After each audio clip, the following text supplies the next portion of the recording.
Well, we're joined at SEG Sales Summit for our next speaker. It's Jackie Hermes, and Accelity is the name of her company. She is the CEO and founder. So thank you so much for joining us today, Jackie. We really appreciate it. Thank you.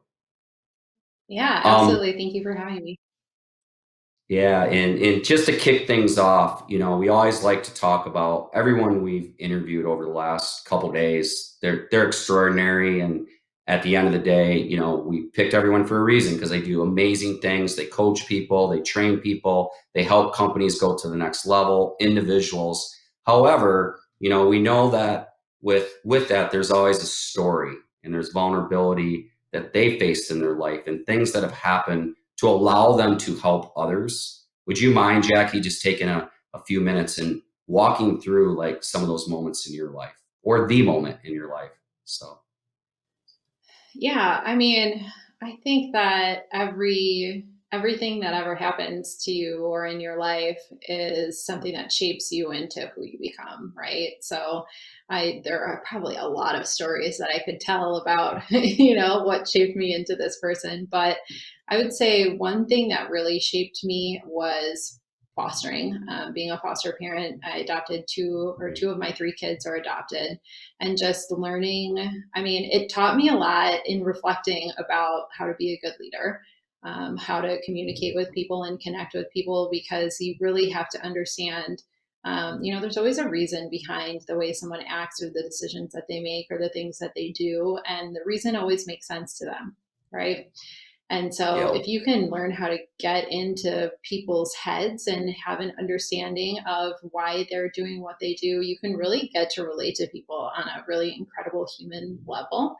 And I think it's just made me, it's made me a better parent. It's made me a better leader, a better boss, something that I never thought that I was any good at being a boss. And I never really kind of liked it because I thought I was bad at it. And I think I'm slowly realizing that I'm a little bit better at it than I thought. And one of the reasons is because I really have that like deep compassion and humanity for people that I learned through being a foster parent. yeah, that's awesome. What a great story. And just everything that you've achieved and to share that and being a better boss through those experiences too, just great. And also I noticed something that you posted, don't quit your job, do what you love. And I read it and I thought it was just very interesting and just an awesome article. Can you walk through that a little bit more? Yeah. The concept really is that we shouldn't quit our jobs to chase a passion, because you can learn to do or you can learn to love whatever you do.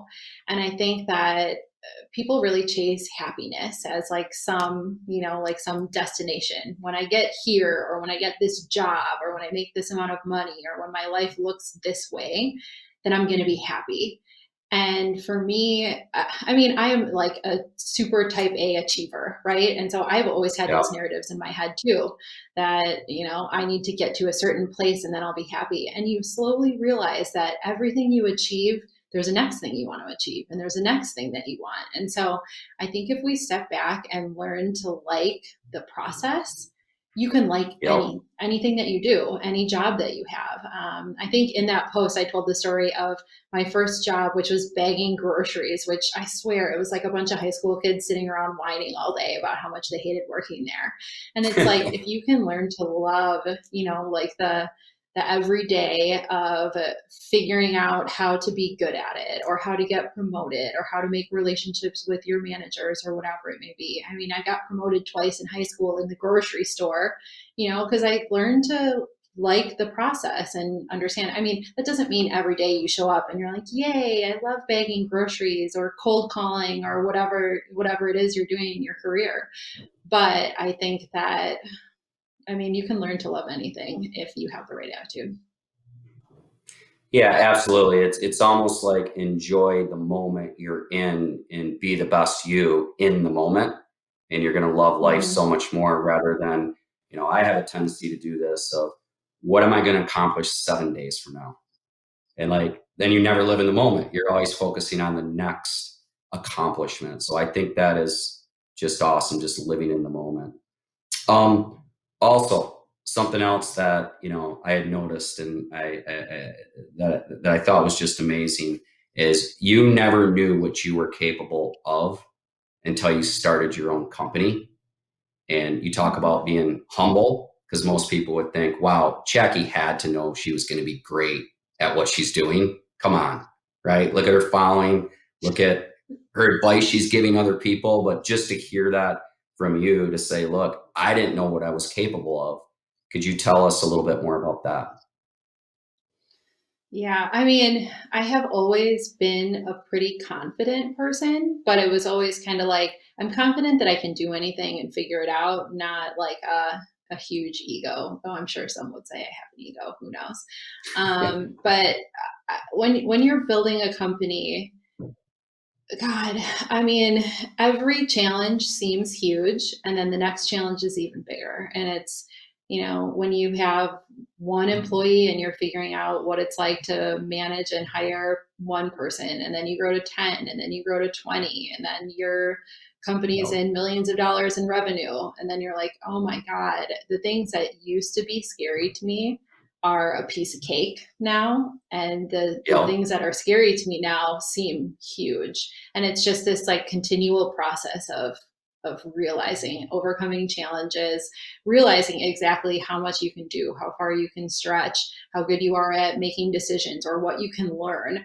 and what you can adapt to. God, COVID is like the very best example of Yeah. learning what you can adapt to. My kids have been home for almost a year. I was just telling my husband last night, like, I've been a really good sport for almost one full year. And now I'm really done with this and I'm ready for it to be Yeah.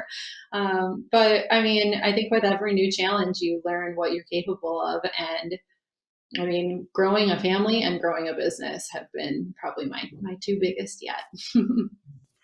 Yeah, and to your point with COVID, you're probably had virtual learning for your kids, and you're trying to Mhm. grow and evolve your company, and you're all in the same four walls trying to get all this done together. I mean, I always laugh with my clients now, because before, when we were in the office, we, either meet or jump on a call, move to the next thing, and now we're doing everything virtually. And I always kind of chuckle, because I never really got to know my clients' kids and their family and their pets. And now it's like we show up to calls and I'm like, they're like, hey, go grab Melina, Mason, and Gavin. I want to see them. I saw them on the last call. And where's your dog? And it's like we've actually created this bond during COVID that it's like the new normal. We communicate that way, Mhm. where I'm kind of like, I never did that before COVID, right? It was always, if my kids would have ran through the background, it would have been like, oh God, you can't do that. That's not business Ah, etiquette, yeah. right? Where now I feel like it's changed. We're all in different worlds. We understand each other better. Where we didn't do that before, COVID. So there's some good things that came out of it, but definitely I can't Mhm. imagine to grow your company, kids at home. I know I have three under 10, so it's been pretty crazy, right? So Yeah, I'm um, lucky, I think, that mine are the age that they are because they're 10, 10, and 14. Most of my team that has kids has small kids, and I cannot imagine that world right now. So I think we have to give each other a heck of a lot of grace with everything that's been happening. yeah, absolutely. So I read something that I thought was just amazing, and it was like a reflection, that in your life, and it was from your daughter. And I'll just read it. And I thought it was so cool, being a father. To mom, I am so grateful to have you in my life for so many reasons. In the movies, they make the parent not spending too much time with them because they own a business. I feel so lucky to have a parent who knows that family comes first. And, as a father, a tear came to my eye, because that's what you want to hear from your kids. Right. And I thought it was just awesome. Would you mind just spending a few minutes to talk about that? Yeah, so Olivia is now 14, and I adopted her when she was 9. Hmm. So I think that one of that perspective comes from knowing what it's like to lack that, right? Like knowing what Hmm. it's like to have parents who don't put her first, or whatever the situation was. So I think that it makes her even more aware and grateful of the situation that's in front of her now. And frankly, my kids don't hesitate to tell me if they think I'm working too much, or to put my computer away, or like, oh, you're on your phone. What are you doing? And I'm like, you know what? It's nothing that's more important than sitting here with you. So I have those same bad habits that everyone else does, that it's like, work is constantly on. But I think that we communicate very openly, and they don't have a problem telling me to put my stuff away and whatever it may be. And then during COVID, I mean, we've had to really like figure out how to spend very intentional time together. So like, Yeah. because we're together all the time, it's easy to say like, oh, we're together 24/7. Do we need to play a game or whatever it may be? But we are, I mean, just being very intentional about spending like one-on-one time with each other. So I was very happy to read that note and to get a little insight into her head. I think, one, when you adopt a kid at 9, it's hard to get into their heads, and two, she's a teenager now, so I almost never know what's going on in there. But I see Yeah. little glimpses here and there. If you had to share with people, especially what you do, because you're right in the trenches with your companies, just best practices you can share to help people exceed. Yeah, I would say that, one, that's a very good question, and two, the biggest thing that I have learned in my time running a company, this is now my second company. I've been an entrepreneur for 10 years. The idea that you have to be working 70 hours a week, it needs to go away. People need to stop. More hours does not mean better results. There's actually a ton of studies that show that there's diminishing returns after a certain time. And so you have to find what your limit is, and you have to make sure you're taking care of yourself, because it can be really easy, especially I find for women. Like, women are taught to be a martyr and to give everything of Mhm. themselves to other people, and to, like, everyone wants to know how you do it all, and I want to have it all too, and all that shit that women are taught. And it's terrible, because it teaches you to feel guilty for taking care of yourself. But you absolutely cannot show up and be your best every day if you're not taking care of yourself. So I just probably realized that maybe 2.5, 3 years ago, where I used to put in 60, 70 hours every week. And I was a total crazy workaholic. And I stopped tracking all my time, because I love tracking my time and seeing where I'm spending every moment and trying to get the most efficiency out of everything I'm doing. And I realized that the company is still making strides, and I'm still working on things that I love, and new projects and new initiatives for the business. But I'm not like trying to put up numbers of an amount of time that I'm working. So that's Yeah. probably my biggest lesson, I would say. Yeah, I remember before the pandemic hit, and I love that, is we had, 120 people in our office, and we would walk the rows, and it was 5 managers, and, you came to work at 8 o'clock and you couldn't leave till 5 o'clock. That was our model. And we were so proud of that. Like, here's why Mhm. we're going to perform for you, Mr. Client. And here's how we manage it. And then of course the pandemic hit, and everything was shut down, and I like freaked out. What do you mean we can't all come to the office, and how are people going to be successful? They're never going to be able to pull this off. And right away we got technology that they could work from home, and phones and everything. And what was crazy is actually productivity went up. And I Mhm. think it was because people didn't have to take public transportation. They naturally managed their time better. And I think they were also getting more breaks, because they probably went outside and walked, and, they had more time for themselves. And the next thing you know, I was like, God, I've been wrong for 12 years, right? You can be efficient. You do not need to work 8 to 5. You can take breaks during the day, right? And I was like, what was I thinking? And, to your point, it's, you got to give yourself time. And now we've actually changed that everyone gets done at 8:30. I'm sorry, 8:30, 4:30. Everyone gets done at 4:30 every day.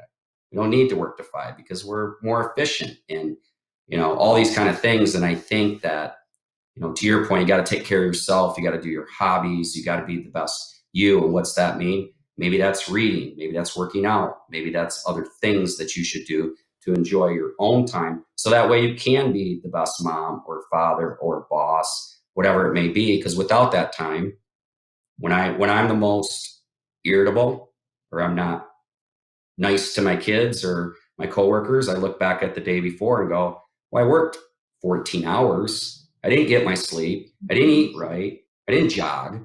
So now I'm just mad at life, right? Because to your point, you start going Yeah. backwards when you start working too many hours. So, It's so true. And I think that making sure that you are like really taking care of yourself well is just the hugest thing. I wear this tracker, this Whoop tracker now, that basically, I mean, it tells you how much you wake up in the middle of the night. So I used to put myself in bed for 7 hours a night. And then I didn't realize that I was actually getting between 6 and 6.5 hours a night because, of course, you wake up during the night, like in between your different yeah. sleep cycles and whatever. And so now I'm like, oh, I actually need to spend more time in bed. And now I know how much sleep I need for my brain to really be like firing on all cylinders and to really have like my best ideas and my best days. And I've realized that spending more time doing these things, making sure I exercise every day and sleep and all that stuff, actually, I could work 6 hours in a day and I perform 10 times better than if I worked 12 hours before. And I think that companies still have to adjust to get to the point where that's acceptable. My Yep. team, gosh, I don't have a clue when half of them work now, but as long as the work is Mhm. getting done, it's all going well, and they're largely available during business hours. It's working for us right now. So I'm more than happy to give them that freedom. So, Jackie, we know over the last like 8 to 10 years, the movement from how important marketing is for sales is completely like the landscape's changed. People are really starting to realize that is the way of the future. Can you just go through, and what you've seen with your clients and companies and the seriousness of adopting to a better marketing front end engine? It's funny, 8 to 10 years ago, when I was having these conversations, a lot of companies were hiring huge sales teams and didn't have marketing teams. Now I'm seeing some of the early stage companies we work with sign on to do some marketing with us without hiring salespeople. And I think Hmm. that both are really important. And I kind of think that both of those moves are a mistake, right? Because they completely work together. They couldn't be any more intertwined than they are, because marketing is that awareness piece and it's the social proof and it's everything that goes into the top of a funnel. But then you still need someone to go and work deals and close them and all of that good stuff too. Yep. So I mean, the systems work best when they work together and when you're on the same page about what you're trying to do, what success looks like, like the definition of a deal, an actual lead that sales considers qualified, an opportunity. I think that still way too many sales and marketing teams are not getting on the same page about that. And they're not kind of taking the time to get buy in from each other. And that's where I see a lot of companies failing. Yeah, absolutely. And one thing I've noticed, and I'm sure this fits into exactly what you do, when you go back 5 years ago, when people were hiring BDRs, SDRs, it was the VP of sales that was leading that charge.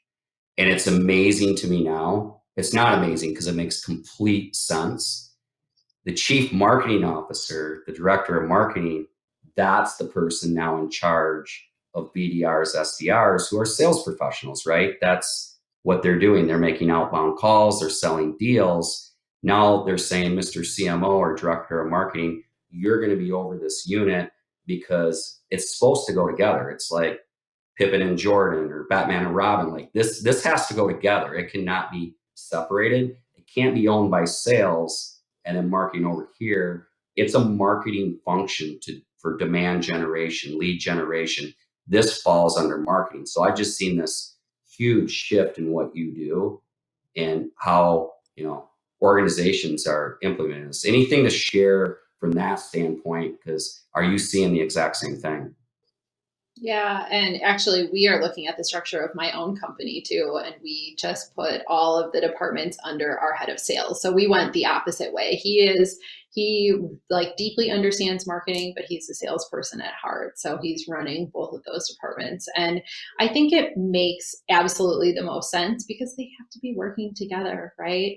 If Yep. you're not working together, it's a waste of time for both teams. It's going to take your BDRs a zillion more calls to set the meeting, and they're going to constantly be frustrated with your marketing people, and your marketing people are going to be constantly creating materials and putting out messages that don't align with what your salespeople are saying to actual potential customers. So it's silly not to. I think that all companies should be putting them really in the exact same department and have them working hand in hand. Yeah, absolutely. And then Jackie, that kind of leads into, companies that are startup or 5, 10 million in revenue. And what I've always noticed is the first thing they do is they hire salespeople. Let's go to Mhm. market, and then I'll meet with them, and they'll go through and say, well, they're kind of failing. And I'll look back on it and I'll say, but what is your go to market strategy? Like, what is your plan? What's your ideal customer? What's the profile? What assets did you build on the front end to take your company to market? And start going through that with me. And many times they'll stare back and say, we don't have any of that. So you have your Mhm. first one or two sales professionals. You never built out the marketing engine on the front end, and then you expect them to succeed and hit quota. So could Mhm. you walk me through a little bit of like what you're doing to solve that problem on the front end? Yeah, I mean, that's our entire onboarding process is figuring out who your ideal customer is, who your target market is, what the personas of your buyers look like, how to market to them, identifying their pain points and how to solve them. And I mean, it translates directly into, the hiring of both marketing and salespeople. But I can't remember who told me this, but they said if you don't have a CRM and all of these pieces in place before you hire a salesperson, you might as well kiss that first salesperson goodbye because they're going to have to spend their time doing it.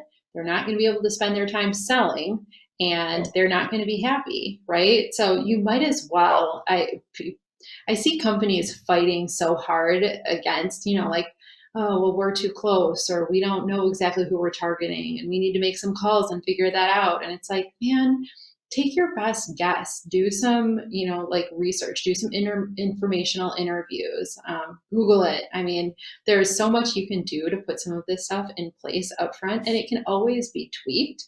But you can't hire salespeople without having anything for them to use. Like a number of our clients, their salespeople are always like, well, we need case studies. And it's like, okay, like, did you get contracts signed with the intent to provide a case study afterward up front? Have you asked any of your customers for case studies? Have you gone about, because the sales process is a heck of a lot easier when you have proof that what you're selling works, right?